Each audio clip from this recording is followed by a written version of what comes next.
y'all, Bob's Cooper, LivingCooper.com. Look what Bob's did. Check it out, y'all. Today I got another Coop Simple How-To for you. It's another how to dye a disc golf disc and customize a disc golf disc. And in this episode, I show you how to use conditioner and quick coat worm dip to get this halo effect around here. I think it turned out pretty cool. This is what the disc originally looked like, and this is what it looks like with the dye on it. So you guys come on in here and let me show you how I did it. Let's go.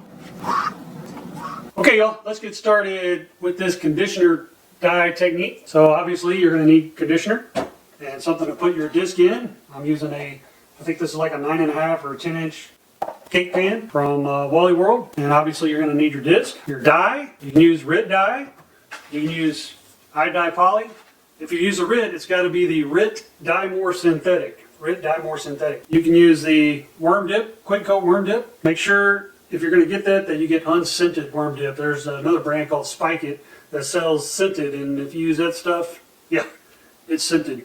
You don't want to use that. Your disc will smell like that. Acetone if you're going to take your stamp off, and also you can use the acetone if you're not going to take the stamp out. You can use that acetone around the edges. Just make sure you don't accidentally start rubbing your stamp off with the acetone. And then you will need like a toothpick, or I don't know, I'm using cuticle sticks to kind of move your conditioner around. Maybe some pipettes to dip your dyes with and pour them. And I got these on Amazon, and I'll put links to all the stuff that I can get off of Amazon. I'll put links in the description for Amazon if you want to use it. If you don't want to use it, that's okay, no harm, no foul. You might want to try a syringe.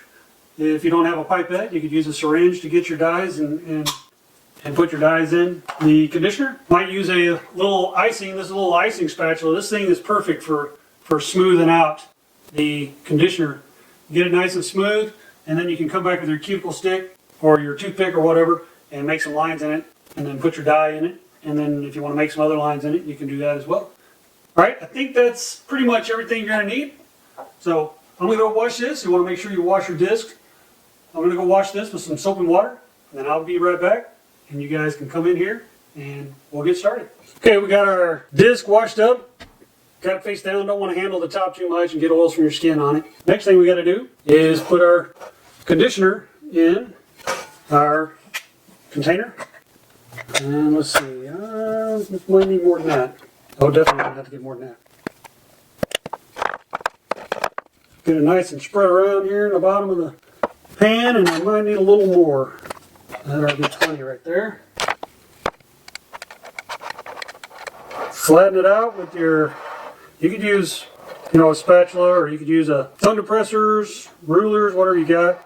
It's just that I find this icing spatula that's kind of offset there works really good. Okay, and it doesn't have to be perfect. Well, I think we're going to call that good right there. Now maybe get this one little spot right here. There we go.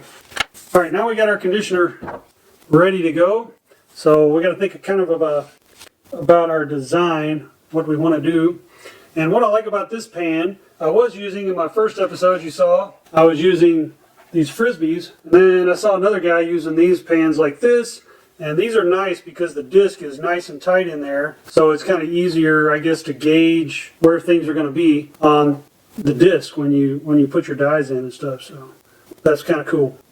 Okay, so I think I know what I want to do, or what I want to try to do is around the edge here. I want to try to use black around the edge, and then I'm using purples and blues and greens. You don't want to use, oranges and reds, because it's going to turn out kind of muddled and kind of brownish. So you got to think about how your colors are going to interact with each other as well. So I think I want to get a toothpick and get a finer line and go around. How can I do this? Let's see. I think I just want to, let me see if I can set this kind of, see. So I kind of want to go about, I think I want to be about that far in. All right, I think I want to go just like that. Okay, now let's put some dye in here, and I'm going to use this black worm dip. And well, before I use the worm dip, let me use this graphite by RIT Dye More Synthetic. Okay, so we're just going to kind of come around here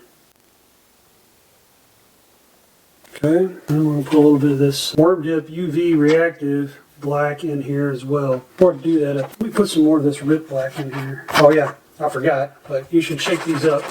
Shake those up before you use them.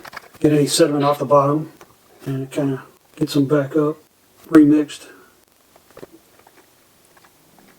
That's the black out of the RIP. Now I'm going to go ahead and round this outside. And this is all kind of open to interpretation, so whatever you want to do. The main thing is the conditioner is kind of holding, it's the medium for holding, like the lotion, it's just the medium for holding the dye in place while it contacts the disc. Okay. Alright, now I'm going to put some of this UV reactive in here. Like so. And then I'm going to pull this out away from the middle. Like so. And I think that's all I'm going to do of the black. Let me try some of the green. Let me try maybe some of this blue RIT next. And I'll kind of mix, I'm thinking, the blue and the green a little bit. So let me start another, kind of another layer, another circle right here. Like so. Okay, I think that's all I want to do there. Then we'll use some of this UV reactive green. Now we'll kind of drag this around. Okay. I'm going to try some of this blue. Or it's actually supposed to be teal. Dry it out pretty green. Put that there. And then we'll finish it off with the chartreuse or yellow. Okay, we'll give this a swirl around here in the middle. Alright, well, I kind of got some black where I didn't want it in here, but that's okay. Now we got all of our colors in. I think that's all we're going to do. We'll take our disc, hold it by the insides, and just kind of set it in there. And push it down and kind of send it in at an angle to try to work any air bubbles, make sure any air bubbles go out. You don't have a lot of issues with that on the conditioner and the lotion though, I don't think. Alright, we got it in there.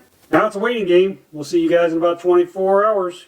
Okay y'all, it's been 25 hours. Let's go wash this disc off and see what we got. And then we'll wrap this video up. Here we go, the big reveal. I didn't know what I expected. That's cool though. That's weird. That's cool though. It's supposed to have been black around the edges. The black didn't take real well. The yellow took pretty good. And the green, but the blues and the blacks really didn't take that well. It looks like it's blue to match the emblem. I think it still turned out pretty cool though. I was trying to get that halo effect, so that kind of worked out. I just wish it had been a little bit darker around there. Maybe I'll put it in for another go around the edges. And not do anything in the middle. What do you think about that? Does it glow in the dark? UV reactive, it's not really glow in the dark. Glow in the black light. Maybe you should post it on Instagram and see what people think before you try it again. Take a poll. Take a poll, huh? I like it. Alright y'all, let's wrap this video up. Boom! Alright, there you go. That's how you use hair conditioner to dye a disc golf disc. I think it turned out okay. I kind of wish the outside was a little darker. You guys leave in the comments if you think it should be darker on the outside or not. I might go ahead and try to re-dye this and darken the outside. Nana likes it the way it is. I think it would look better if the outside was a little darker. I like the way it looks. Don't forget this is UV reactive. I don't know how well you guys can see that, but it's UV reactive, which is pretty cool. If you got a black light, UV shining down on it. Anyways, hope you enjoyed the video. Hope the video helped you out, gave you some ideas if you were looking for ideas on how to dye a disc golf disc and how to customize it. I hope this helped you out. If you enjoyed the video, give me a thumbs up. If you didn't, well, you give me a thumbs down too. Either way, I understand not every video is for every viewer, and that's okay. We'll accept that. But leave us some comments. Good comments, bad comments, and different comments. Not foul comments, so we try to keep this family friendly over here.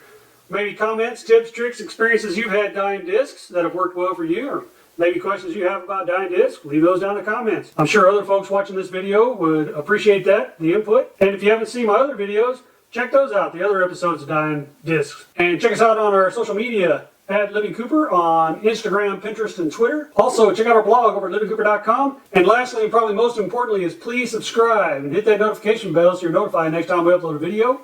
Check out our other videos. We got other how-tos, reviews, travels. Check those out, and we'll see you guys next time. Thanks for watching.